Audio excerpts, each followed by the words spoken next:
Hey everybody, it's Jim here, and a lot of people have asked me questions about this Momose Jaguar style instrument, and it needs a restring obviously. So what I decided I was going to do is I'm going to go over how I typically set up and restring Fender Jaguars, as well as show you some of the internal components of this guitar, because it really is remarkable the attention to detail that they have there in the Asuka factory in Nagano, Japan. To start with though, you got to remove the bridge. Now I'm going to take off the pickguard. Alright, there's a few things I want to point out here. First of all, just how clean they did with the wiring. And also, they have several grounding points that have not been ignored that are very important. For example, inside of the switch pocket right there, you do have a ground. One is screwed into the actual guitar body itself. That's pretty nice. The wiring is all cloth wire, nothing cheap about this. I know that many Japanese guitars in the past had the stereotype of using cheaper components and things of that kind of nature, but everything on this guitar is as good as you're going to get. There's also another ground right here.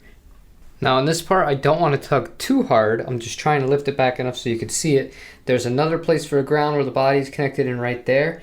It's double grounded there, and then onto the pot itself here with another ground going in that's into the bridge cavity itself. Very thoughtful, and not all Jaguar style or Jazzmaster instruments, especially with this vibrato, have that as standard. And what I love about this brand is that they really put thought into every single part of the guitar. And it's something that I've seen with everything from the divisor made instruments in general, which is not just limited to this guitar, but that also would count the 77s as well.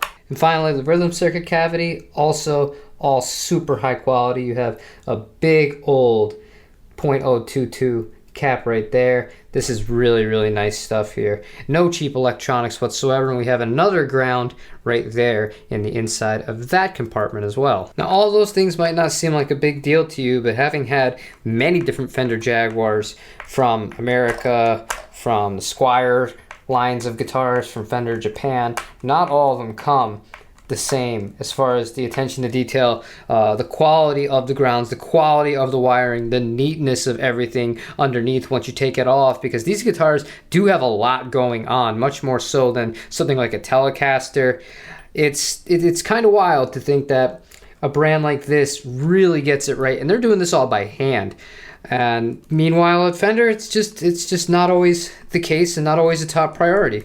But I guess when you're making things to scale, I mean, certain sacrifices need to be made, I suppose. Alright, so before I set this guitar up, there's one other piece of information that I've been asked about this instrument, and that is the neck thickness at the 1st and the 12th frets.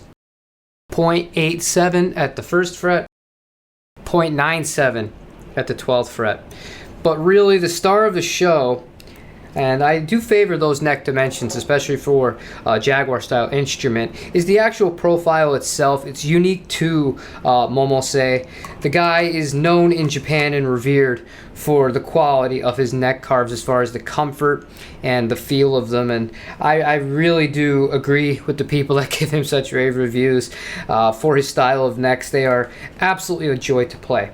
But with all that out of the way now, we can get this thing set up. So to begin with here, we don't have to do all too much as far as prep work, because I've already took the time before I started filming to polish all the frets and to oil the fingerboard itself. All we need to do is put on a new set of strings, but there are a few little details that I do every single time that I am changing the strings on a Jaguar.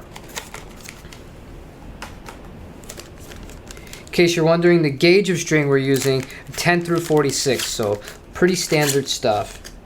Okay. I like to do things in sets of 2, especially with these Diodario strings. It just makes it a little bit easier, so I'm not constantly going back and forth. But the first thing we're going to do here is we're going to snip the string before we start getting going. Alright, so we've had some technical difficulties with the recording. However, I do want to restate this because I do have 2 strings left that I can show for examples of applying the Big Ben's nut sauce and the technique I use in order to restring these instruments. What I do is I measure 2.5 pegs, but this is a really good example because on the B and the E string, we don't have that many pegs. So we're going to kind of eyeball it like so, So right around there, that's where I'm going to cut the string. I don't use the full length of it when I am restringing these guitars. But then what I'll do is make sure it's all the way down, wrap it. Now notice, it's a little bit easier with the string tree, but I'm pushing down with my thumb to keep tension here, so it's going to go in a straight line, but I'm also pulling up to maintain tension on the other side as well. So now we'll tighten. And I'm going to gradually let go and relieve tension there. Once I get to that point where the string is really starting to want to go down, that's when I'm going to apply the Big Ben's nut sauce. And a little bit goes a long way with this stuff. Now in general, a little bit of buzz is okay when you're setting up a guitar as long as it's not audible through the amp. So what we're going to do right now is I'm going to kind of jet this thing into general tuning area that I need it in. It's going to go into standard tuning. Then I'm going to sit it upright, play with it, and then we'll be able to judge how much the bridge needs to be adjusted.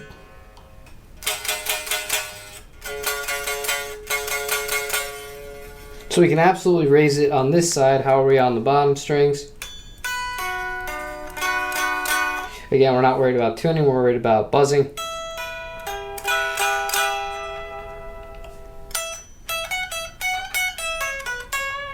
Alright, so the bottom is actually good. We just need to raise the bridge a little bit on the bass side. So let's go ahead and do so. Now, what's going to happen is when I raise the bridge, the tuning is actually going to go a little bit sharp, so we're gonna have to redo it, but that's part of the reason I'm not too concerned. There we go, that buzzing's already gone for the most part, which is a big improvement. Alright, so that's still pretty good, but we have a little bit more room for adjustment. I'm gonna raise it just a hair on both sides.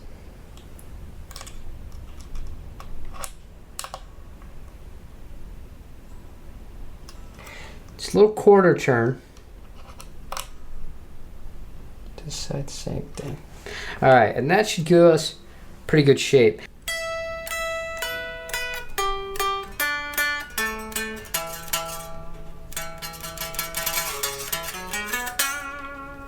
Alright, you can hear there's still a little bit of buzz, but I don't mind it at that level because when I'm playing it through the amp, it's not something that's going to be all that apparent. So what we're going to do next is we are going to stretch out the strings. Now that we've gotten to a height that we're happy and comfortable with on the bridge itself, that's the final step here. And we've already gotten the guitar into relatively close to where we want it to be. As far as the tuning goes, this is the best time to do that. All right, push down and just stretch the strings out.